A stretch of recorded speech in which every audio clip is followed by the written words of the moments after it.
অনুরোধের আসর। অনুরোধের আসর এখানেই শেষ হলো। সঙ্গে ছিলাম আমি পৌলমী ঘোষ। আকাশবাণী মৈত্রীতে এখন শুনবেন মহিলাদের আসর।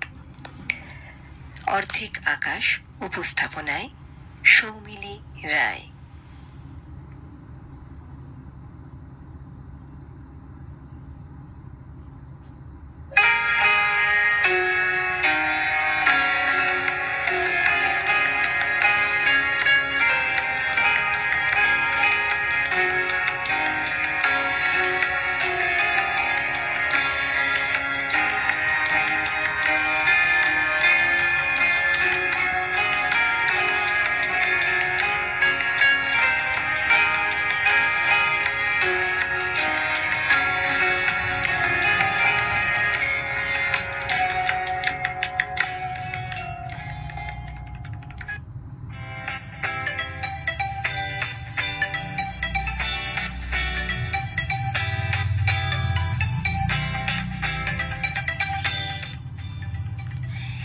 শহর জুড়ে দেখছো কতই নানা রঙের খেলা, নানান আলোর উৎসবেতে হরেক রকম মেলা।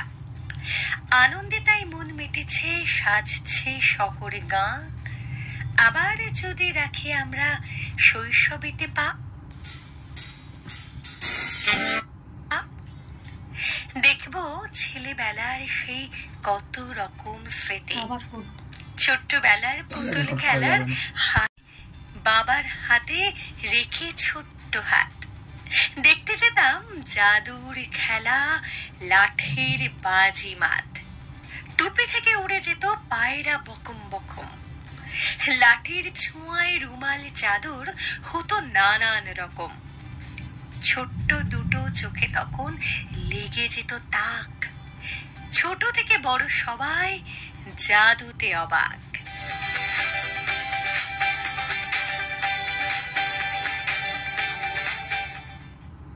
আজকে আমরা সঙ্গে পেয়ে গিয়েছি জাদুকরি ম্যাজিশিয়ানি রোশনীশীল বসুকে। নমস্কার দিদি, আমাদের স্টুডিওতে আপনাকে জানাই স্বাগত। ধন্যবাদ।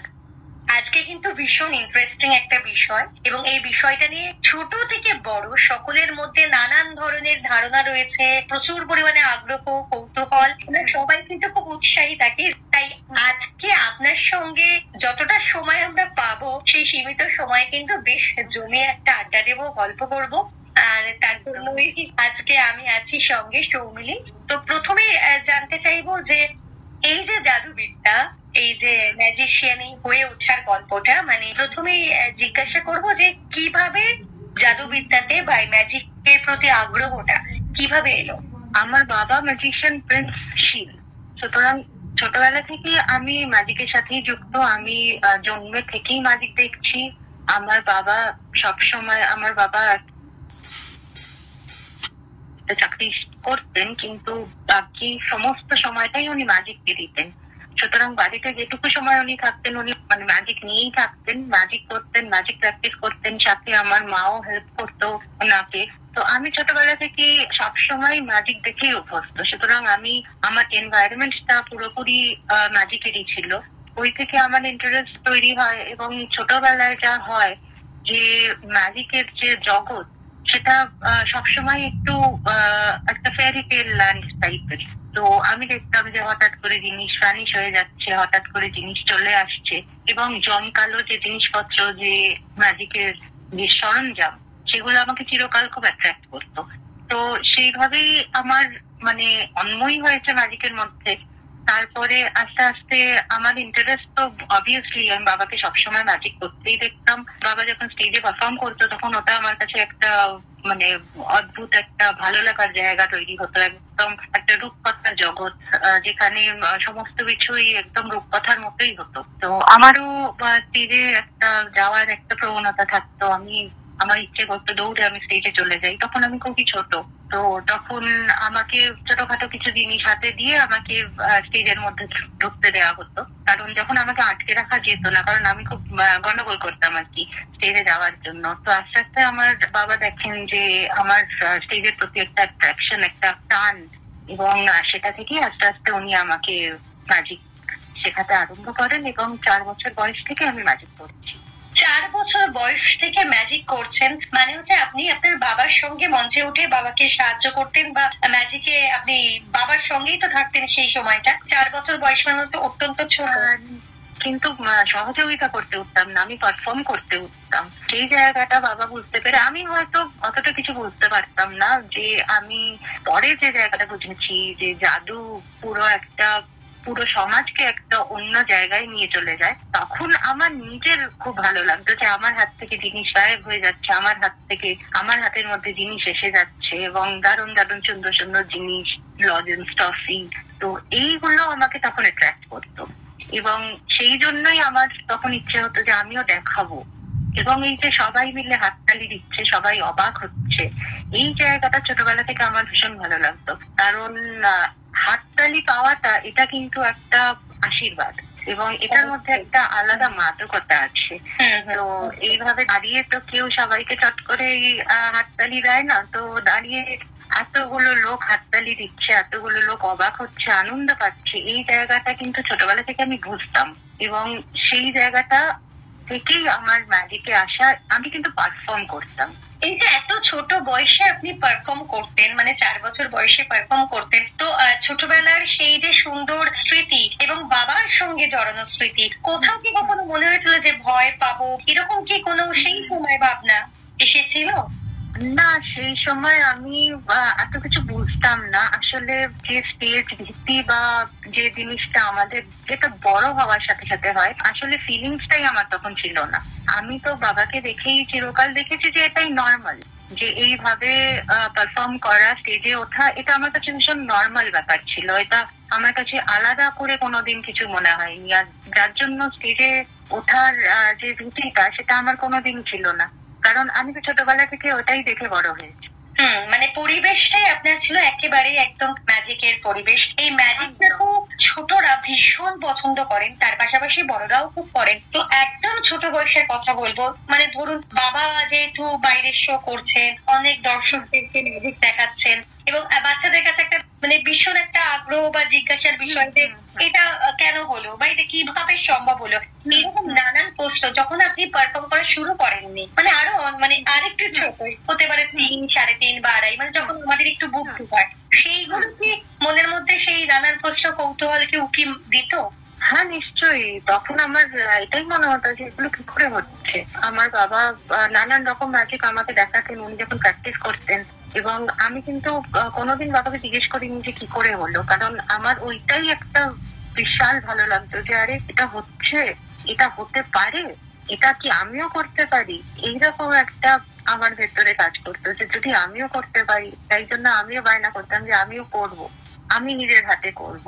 তো সেই জায়গাটা থেকে বাবা বুঝতে পারেন যে আমার ইন্টারেস্টটা এখানে, এবং আমি 4 বছর বয়সে মহানানন্দজির আশ্রমে আমি প্রথম পারফর্ম করি। সেটা আমার বাবার হাত ধরে, বাবার সাথে আমি স্টেজে উঠি এবং আমি নিজে ম্যাজিক দেখানো শুরু করি। ওটাই আমার প্রথম পারফরমেন্স, এবং ওখানে মহারাজ যারা ছিলেন তারা মহানানন্দজির নিজে যে বেনারসি উনি পড়তেন সেই দিয়ে আমাকে আশীর্বাদ করেছিলেন, আমার গায়ে চাদরের মতো জড়িয়ে দিয়েছিলেন। তো এইভাবে আমার শুরু, আর তারপরে আর কোনোদিন পেছন ফিরে তাকাতে হয়নি। মানে নানান পারফরমেন্স আপনি করে এসেছেন, এবং বর্তমানে আপনার পেশা এটাই? একদম, আমি প্রফেশনালি এটাই আমার পেশা। আমি কবে প্রফেশনাল হয়ে গেছি আমি নিজেও জানি না, কারণ যেহেতু ছোটবেলা থেকে করছি, কোনোদিন আলাদা করে আমার ভাবতে হয়নি যে আমি কি করব। অবশ্যই। তো যেহেতু ওই পরিবেশে আপনি বড় হয়ে উঠেছেন, তাই আরো অনেক বেশি আপনি সহযোগিতা পেয়েছেন এবং পুরোটাই শিক্ষা পেয়েছেন আপনি আপনার বাবার কাছ থেকে। এই যে ম্যাজিক বা এই যে ম্যাজিশিয়ান যারা, তারা এত সহজে বা এত সুন্দর করে তারা আমাদেরকে যে খেলা প্রদর্শন করছেন, এটা তো একটা বিশাল বড় একটা মানে পড়াশোনারও বিষয়। এই খেলাধুলা এবং আনন্দটা, বিনোদনটা কোথাও পড়াশোনা ছাড়া কিন্তু সম্ভব নয়। এই পড়াশোনাটাও আপনাকে একটু জানতে চাইবো যে এই জাদুকরি বিদ্যা বলতে গেলে আমরা ঠিক কি বুঝবো, কতটা গভীরে আমাদেরকে যেতে হবে? হ্যাঁ, প্রথমে আমি বলি যে বাবা আমার প্রথম গুরু, কিন্তু আমাদের যে এই যে বিদ্যা, এটা গুরুমুখী বিদ্যা, এবং এর কিছু স্পেশালাইজেশন আছে যেগুলোর জন্য গুরুর ভীষণ ভাবে দরকার হয়। তো বাবার হাত ধরেই আমার হাতে খড়ি, কিন্তু আমার আরো 2জন গুরু আছেন। প্রথমে প্রফেসর গৌতম গুহ, এবং তারপর ম্যাজিশিয়ান প্রভাত কিরণ চৌধুরী। তো ইনারা আমাকে প্রফেশনালি তৈরি করেছেন। বাবা তো ছিলই। জাদুবিদ্যা এটি ভারতবর্ষেই এটির জন্ম। এই বিদ্যা অতি প্রাচীন বিদ্যা। এটি অথর্ববেদ থেকে এসেছে এবং বেদ তো আমাদের সমস্ত বিদ্যারই পৃথিবী জুড়ে যা কিছু বিদ্যা আছে সমস্ত কিছুর আদি হচ্ছে বেদ এবং সেখান থেকে এসেছে আমাদের জাদুবিদ্যা। অথর্ববেদে 64 কলার উল্লেখ আছে। তার মধ্যে 2টি জায়গা জাদুবিদ্যা জাদুকলা দুটি জায়গা দখল করে আছে। একটি হচ্ছে ইন্দ্রজাল আর আরেকটি হচ্ছে হস্তলাঘব বিদ্যা। সুতরাং এই বিদ্যা যেহেতু অথর্ববেদ থেকে এসেছে, এটির অরিজিন কিন্তু ভারতবর্ষ। এবং এই যে কলা, এতে শুধুমাত্র যে আমরা দেখাচ্ছি, এর পেছনে অনেক কিছু আছে। এর পেছনে পড়াশোনা যেটা আছে সেটা হচ্ছে এর মধ্যে সাইকোলজি ভীষণ ভাবে আছে, মনোবিজ্ঞান আছে, ইঞ্জিনিয়ারিং আছে, নানান রকম ম্যাথমেটিক্যাল ক্যালকুলেশন আছে এবং যত রকম নিশ্চয়ই এর মধ্যে সঙ্গীত, মিউজিক, নৃত্য সমস্ত কিছু এর মধ্যে আছে। কারণ আমরা যেভাবে স্টেজে চলি, যেভাবে আমরা একটা সিনক্রোনাইজেশন অফ এভরিথিং এটা আমরা মেনটেন করি, এটা কিন্তু আমাদের পড়তে হয়। এবং কোন ম্যাজিকে যে আমাদের যে কৌশল, তার পেছনেও কিন্তু ভীষণ ভাবে মনোবিজ্ঞান এবং ইঞ্জিনিয়ারিং এইসব জিনিসগুলো ভীষণ ভাবে কাজ করে। ইলিউশন। আচ্ছা, তো আপনার এই যে এত একটা বিশাল বড় পড়াশোনার মতো একটা বিষয়, তো আপনার পড়াশোনাটা কি পরবর্তীকালে মানে স্কুল পাশের পরে কি আপনি এই বিষয় নিয়ে পড়েছেন? আসলে আমার যখন আমি স্কুলে পড়ি সেই সময় থেকেই আমি ম্যাজিক করছি এবং এটা নিয়ে যে আমাদের আলাদা করে পড়াশুনো সেটা তো অবশ্যই করতে হয়েছে এবং সেটা আমার বাবার গাইডেন্সে হয়েছে। কারণ নানান বিষয়ে আমাদের পড়তে হয় এবং নিজেকে সমৃদ্ধ করার জন্য নিজের যে কলা সেটিকে একটু আলাদাভাবে প্রেজেন্ট করার জন্য এইভাবে পড়াশোনা তো করতেই হয়েছে এবং আমার পড়াশোনার সাথে সাথে এটাও করতে হয়েছে ইকুয়ালি। এবং তার জন্য আমি আমার টিচারদের কাছে, আমার স্কুলের কাছে আমি ভীষণভাবে কৃতজ্ঞ। আমি লরেটো বোবাজার থেকে পাশ করেছি। আমার প্রিন্সিপাল থেকে আরম্ভ করে আমার সমস্ত টিচাররা আমাকে ভীষণভাবে হেল্প করতেন এবং আমাকে ম্যাজিকের জন্য, আমার আর্টের জন্য যখন সময় দিতে হতো, সেই যে গ্যাপটা সেটা ফিল আপ করতে ওনারা আমাকে ভীষণভাবে হেল্প করতেন। এইটা দুটো ব্যালেন্স করে আমার চলতে হয়েছে। কারণ বাবা বলতেন যে যখন করতে হবে তোমাকে সমস্ত কিছু ম্যানেজ করতে হবে, কিভাবে করবে এটা তোমার উপর। সুতরাং 24 ঘন্টা সবারই থাকে। তো আমি কিন্তু এইটা করে, ম্যাজিক করে, পড়াশোনা করে দুটো কিন্তু একসাথে করেছি আর কি। আচ্ছা, আর কলেজে কোন বিষয় নিয়ে পড়েছেন? আমার কমার্স ছিল। কমার্সে যাওয়ার আমার একটা মানে এটা একটা অন্যরকম সাইকোলজি আমার ছিল, যে মেয়েরা জেনারেলি আর্টস বা সায়েন্সই পড়ে, কমার্স পড়ে না। আমাদের সময় একটা এরকম ধারণা ছিল, জানি না কেন এই ধারণাটা আমার হয়েছিল, কিন্তু আমার মনে হয়েছিল যে কমার্স ইজ সামথিং ডিফারেন্ট। আর আমার সময় কমার্স ওয়াজ ফ্লারিশিং ভেরি মাচ। তাই জন্য মানে ওই সময় কমার্সের একটা ক্রেজ ছিল। আমারও মনে হয়েছিল যে সায়েন্সের দিকটা তো আমার তো জাদুবিদ্যা যেহেতু আছে তো ওইটা তো আমার হচ্ছেই, তো এটা একটা নতুন বিষয়, এটাকে একটু দেখা যেতে পারে আর কি। তাই জন্যই আমার কমার্স। আচ্ছা, আর সেই সময় থেকে কি মানে মনের মধ্যে চিন্তা ভাবনা এসে গিয়েছিল যে আমি এই বিষয়টাকে মানে জাদুবিদ্যাকেই আমি আমার প্রফেশন হিসেবে নেব? প্রফেশনালি এটা নেবো এটা আমার কোনোদিন ভাবতে হয়নি। এটা মানে অটোমেটিক্যালি এটা আমার প্রফেশন হয়ে যায়। কারণ যেহেতু আমি ছোটবেলা থেকে পারফর্ম করতাম, আমি প্রথমে বাবার সাথে করতাম, তারপর আমার আলাদাভাবে একা শো ছিল যেগুলো আমি পারফর্ম করতাম একা। তো সেই জন্য প্রফেশনাল আমি হয়তো মানে বুঝে, প্রফেশনাল ব্যাপারটা কি বুঝে ওঠার আগেই হয়তো আমি প্রফেশনাল হয়েই গেছিলাম। আর এটা নিয়ে আমার কোনোদিন তার জন্য আলাদা করে আমি ভাবিনি। তারপরে যেটা পরে দেখলাম সেটা হচ্ছে যে জাদু এমন একটা বিদ্যা যেটার মাধ্যমে সমাজ সচেতনতা বা সমাজকে কিছু বার্তা দেওয়া ভীষণ ইজি, ভীষণ সহজ। কারণ মানুষ অবাক হতে ভালোবাসে। আমাদের যে বিদ্যাটা, এটা 8 থেকে 80 সকলে একসাথে একইভাবে এনজয় করে। সুতরাং এটা শুধুমাত্র যদি আমরা এন্টারটেনমেন্ট না রেখে এর সাথে যদি কিছু মেসেজ দিতে পারি, কিছু বার্তা পৌঁছে দিতে পারি মানুষের মধ্যে, সেটা আরো ব্যাপারটাকে আরো সমৃদ্ধ করে তোলে। তো এটা আমার পরবর্তীকালে মনে হয়েছে, যার জন্য আমি আমার জাদু দিয়ে নানান রকমের সচেতনতার বার্তা আমি দিয়েছি।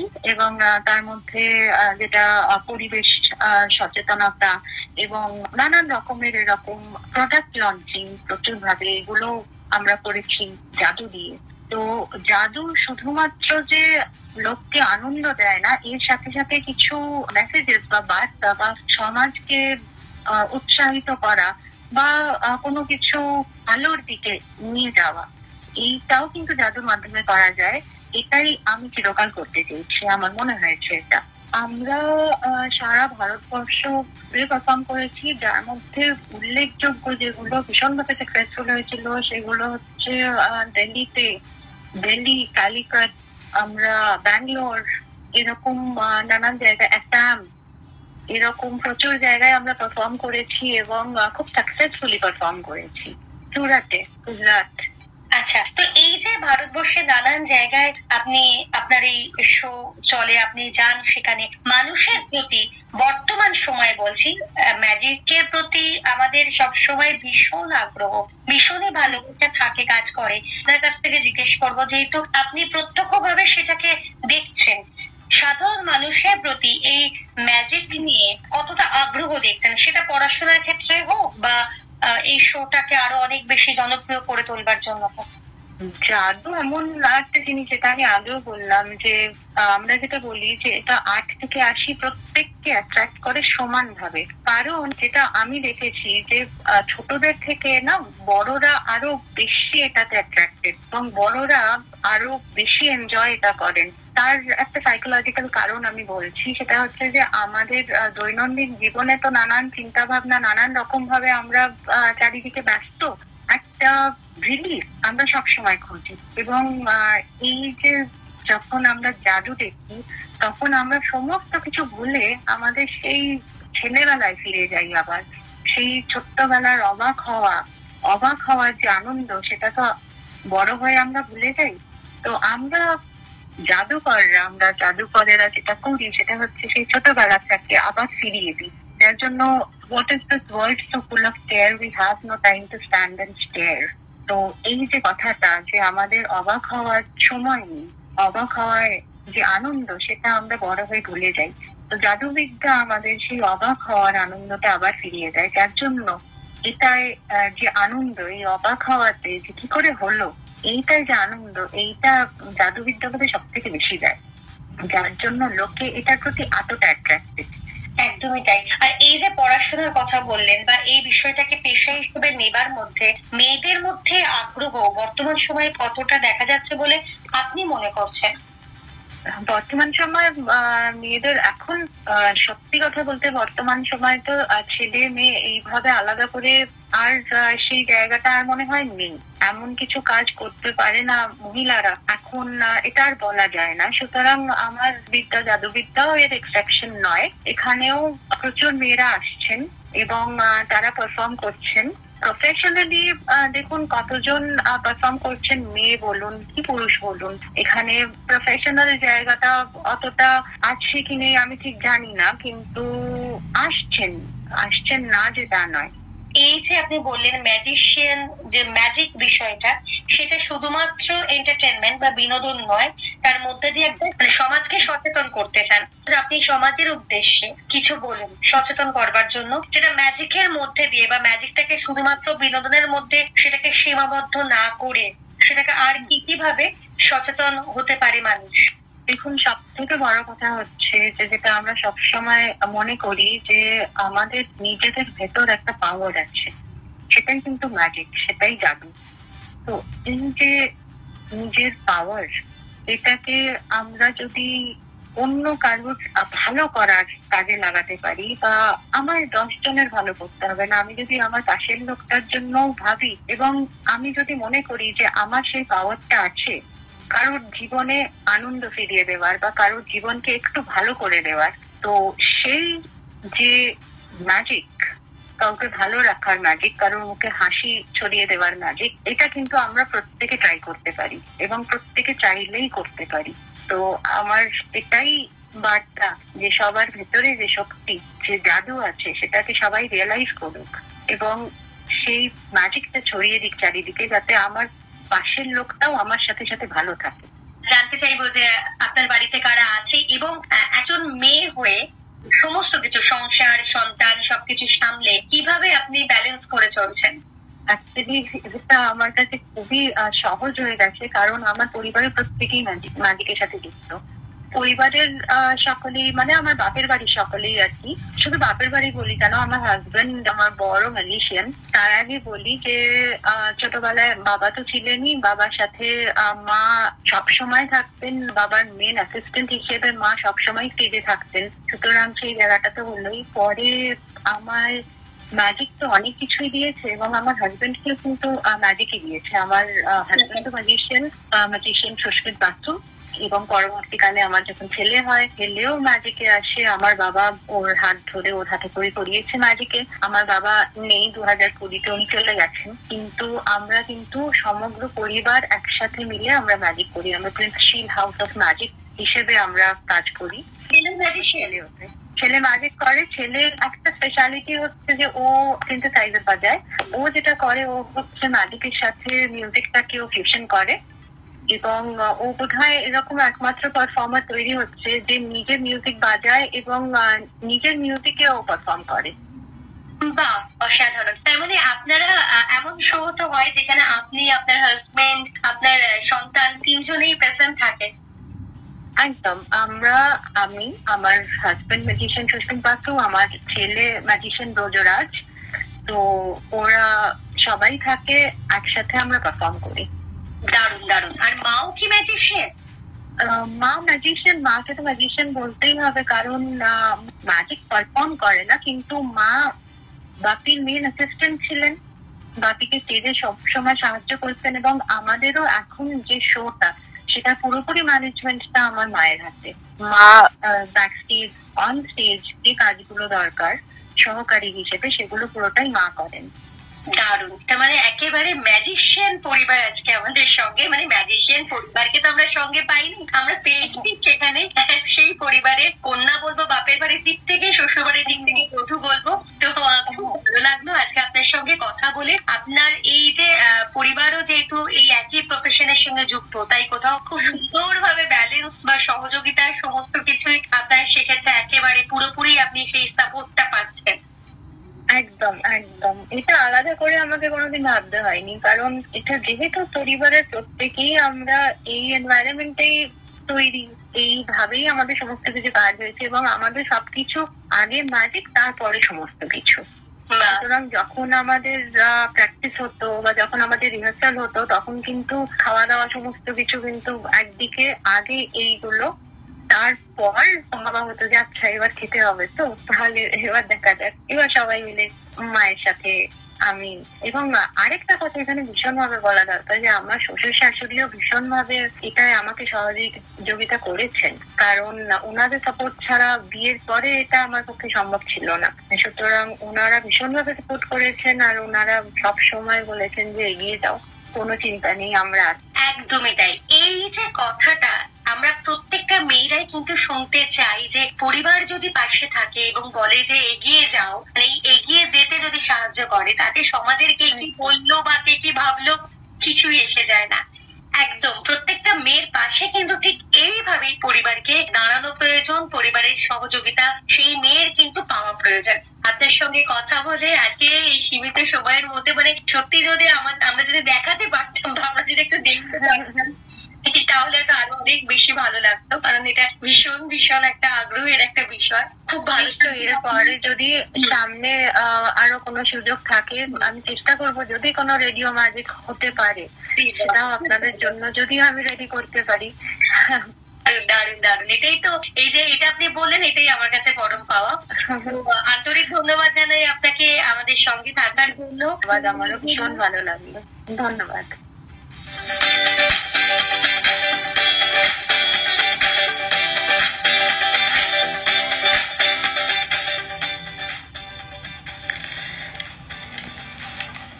এতক্ষণ শুনলেন ম্যাজিশিয়ানে রোশনীশীল বসুর কথা।